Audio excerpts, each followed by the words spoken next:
everyone, this is Don Smith, and I'd like to welcome you to another episode of Beyond the Lens, where we talk everything photography, primarily in the realm of landscape photography, but we're going to expand with our list of guests. And before we get going on today's topic, I want to remind you, next week, the day after Thanksgiving, we are going to have special guest, Mr. Ron Madra.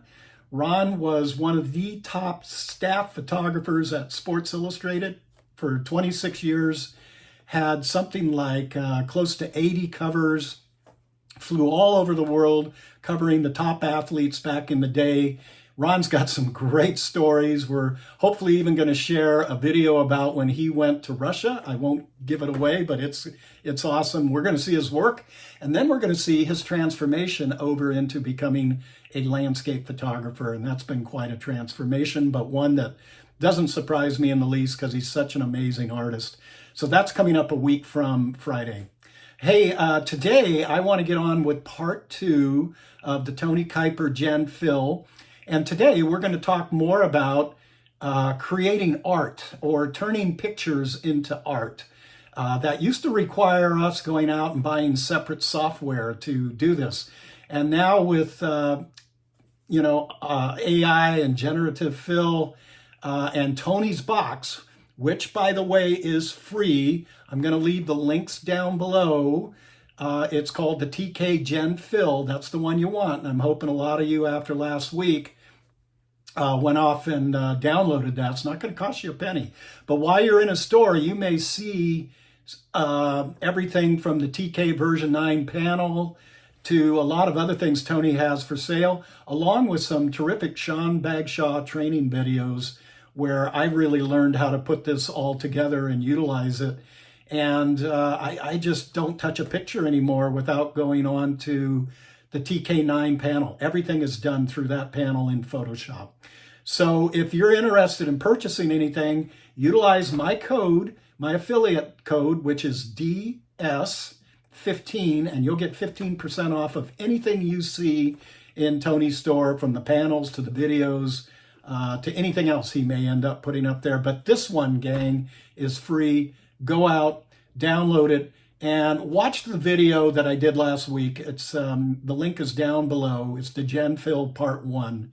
So you get an understanding of what this box is all about and how you can do it, because I'm going to move you forward today, okay? So with that being said, let's dive in. And this is a image that was made this past spring out near where I live, east of San Luis Obispo, California. This was one that I'm sure a lot of you have, where you're just can't quite get the cropping right. I had a dead flower down here. We had a spectacular bloom this past spring in March. A lot of you have heard of Carrizo Plain, and this image was captured probably about 20 minutes away from Carrizo Plain. And then it had this dead leaf and kind of this ugly barren ground and even some ground up in here. So I thought, this would be a perfect image to turn into some art and try to do something with it. So I'm going to show you, here's the image that normally would be a throwaway. And when I got done with it, let's go ahead and turn it on. Here's one of the renditions that I came up with that I really liked. I'm going to show you how I did this. So let me turn that back on. And the first thing we're going to do in the TK Gen Fill box, once you get it installed, and Tony teaches you how to install it, he even has a blog on how to use it and get the most out of it, and you can watch my videos. You're going to click on this inspiration box, and I'm telling you, this is fantastic. This is in version 1.4.0. So if you downloaded TK Gen Fill a month or so ago, you don't have this latest version. So go back and get this latest version.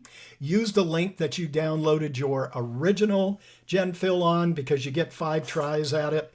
And I know Tony would appreciate that if you have that original email. If not, just generate another one and it will come to you.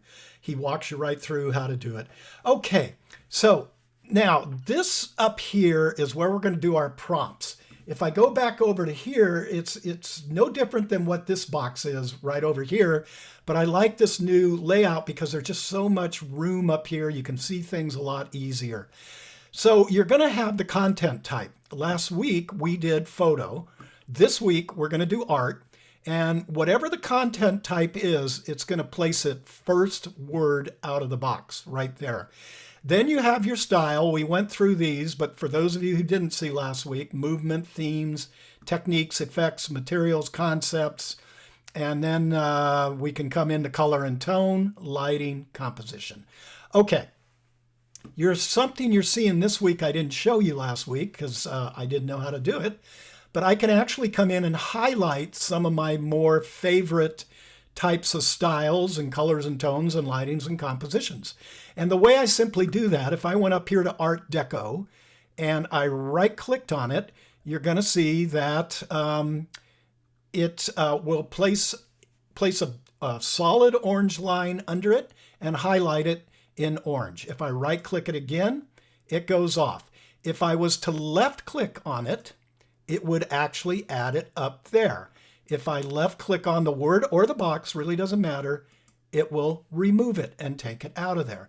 So for this particular picture, and I've been playing around with it kind of all morning, I've been really having fun with this. I've done art, impressionism, oil painting, landscape photography, watercolor, long time exposure. And these are all just found through here. You can see where I have, there's long landscape photography, long time exposure, impressionists, etc., etc. I'm going to click the box and those prompts will stay right here. Now, for those of you new this week, I will do this one time. I'm going to show you, let's see if this will work because I've got these layers out here. If I was, well, let me just say it because I may mess this up. If I was to click generate, what it's telling Firefly to do is generate me a 100% image off of what you're seeing here. Usually what I end up happening is I get something that looks absolutely nothing like this. So this is where all of these percentages come into play. Again, I would encourage you highly to watch last week's video because I explained this more in detail. I'm going to click that 15%, and what I'm telling Adobe and Firefly is base what Firefly gives me 15% and give me 85% of it what's in the underlying picture. And I hope that makes sense. So again, 15%. And if I was to come up here to 50%, what would I be telling it? Well, base it 50% on the photo itself and base it 50% on what Firefly will give me. I'm going to actually turn this off because I'm going to walk you through the layers I already did. So this was clicking at 15%. Well, actually, no, I'm going to take that back. This was actually just doing my tonal balance that I do in the color grade. You can find that in other videos I've done just to kind of get the contrast looking right. And now I'm going to work, and I'll turn that on and off again. If you look with it off, let me turn that off. I have this leaf in front of me and so I needed to remove that, and I did that actually with using content aware fill. So I lassoed it, took it out. I think I had to patch up the petal there a little bit because it kind of took that out. And you can see it's built the flower back in for me. And then now here comes the magic.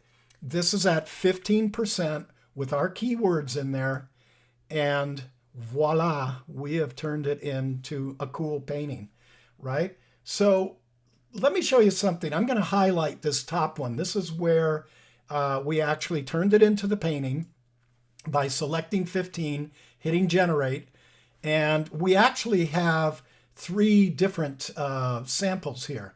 I'm going to go back one if it will allow me, because it may not allow me to do this gang. Now it's going to lock me into, oh, there we go. We do have it. So there's one, there's a different one. Let's just play with this one because that was number 2. And I'm going to take the opacity, and you can see I turn, here would be this opacity at 100%. which looks kind of cool, but it really smudges the flowers back in here. And I'm going to lower the opacity down to about 60%. That's 80. I'm going to go down to 60. Now we're starting to bring, it's still a little, excuse me, muddy back in here. But let's tone it down just a little bit more. Now we're starting to bring the flowers, but what happens here is we bring too much of that into realism. So I may bring it back up to about right in there. I kind of really like that. Now, if I wanted to reveal these, I simply click over here on the mask. And let me show you what that mask looks like. You can see I've already painted into the mask to make it go back to the realistic photo. So I'm option clicking on a Mac, alt clicking on a PC, and you can see I sort of painted back, not all the way to the actual photograph, but I'm going to show you what I did here. So on this one, I'm going to make sure the mask is highlighted.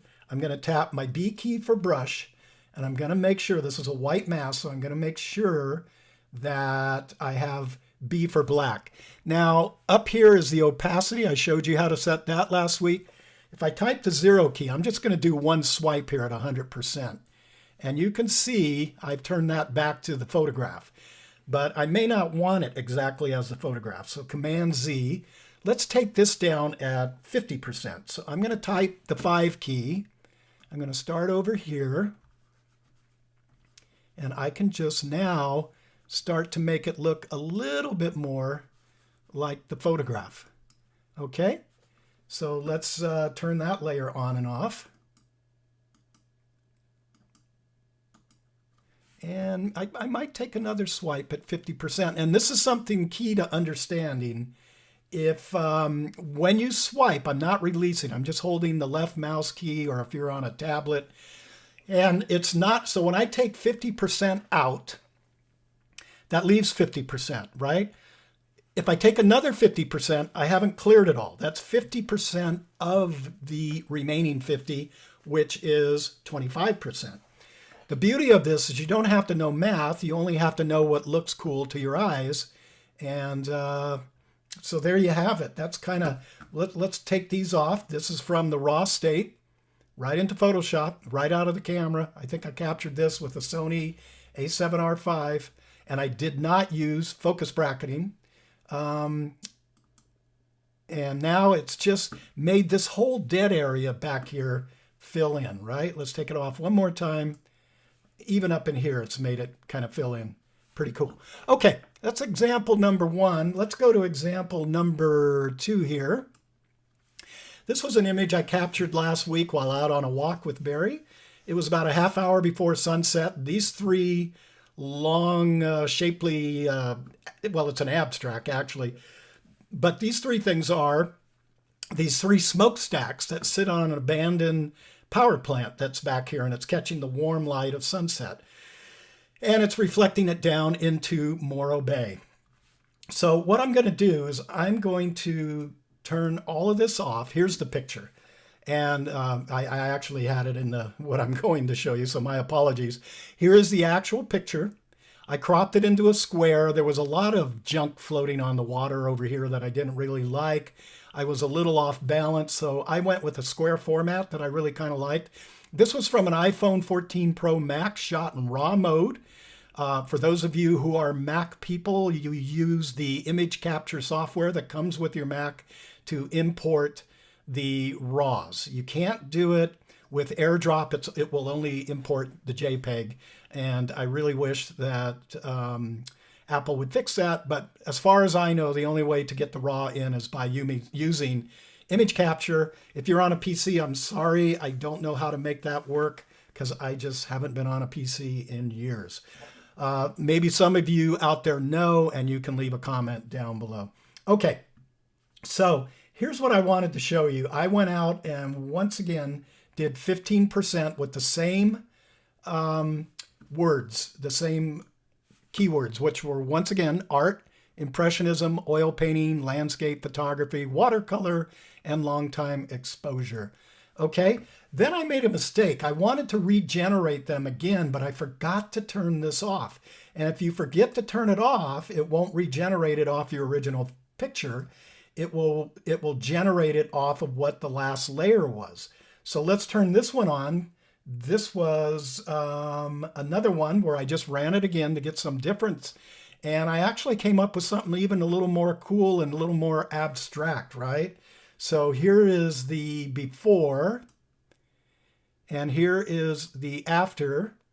And I kind of liked it. And you can see, I'm going to turn this all the way up to 100%. Let me go there. And I want to come down to this layer. I've been playing with these a lot. Yeah, that's at 100%. So let's take this and turn it all the way off. And that's the layer underneath, which would be this layer. And now let's just kind of bump it in to see where we want to go. And I'm kind of liking that.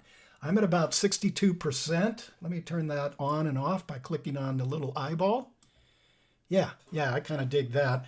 But you know what? This is art, so there's no one right or wrong way on how to do it. This is all up to you guys. So I thought with the cold weather starting to come, I know we're supposed to get a storm here in California tomorrow and part of the day Saturday. And, you know, you're going to be stuck indoors and maybe not be able to get out and play. And this is why you don't throw away your images, gang. You got some images that just didn't quite make it as a photo, even though I did post this one as a photo, but I may go back and post that now. You just got a whole new option with this Gen Fill. Now, a couple things about Gen Fill, as I'm understanding it from Adobe. They gave us an extension now where we can use this at 1024p and do it as many times as we want up until January 1st. Originally, there was a November 1st deadline on it, and then they were going to go to a credit system where, depending on what plan you have from Adobe, you would get so many tries per month. But the cool thing is they're going to go up in resolution. But for now, I can simply flatten this image, and I can res it up in Photoshop, or I can take it over to Topaz Gigapixel and res it up, and I can still get this up to produce quite a big size print. But that's I believe is the plan that Adobe is working towards, although I've had nobody at Adobe tell me that specifically, but it seems to make sense because the Firefly, I'm being told the Firefly site itself allows you now to generate at a higher resolution. So I'm assuming it's just a matter of time. And once you download Tony's box, any of the updates are going to come your way. Click on Tony's email and anything from Tony, his blogs, they're awesome. And he'll keep you abreast of what's coming down the pipe, and he'll continue to improve this box. So, hey, hope you guys download this box, give this a try. Generative fill is fun. I've got one more video I do want to create to show you another practical usage I've learned from Tony on how to use Gen Fill. And so, but that'll be a video for another day. And until next time, this is Don Smith. Get out there and stay creative. It's great for your soul, excuse me. And hey, we'll see you next week. Have a wonderful Thanksgiving.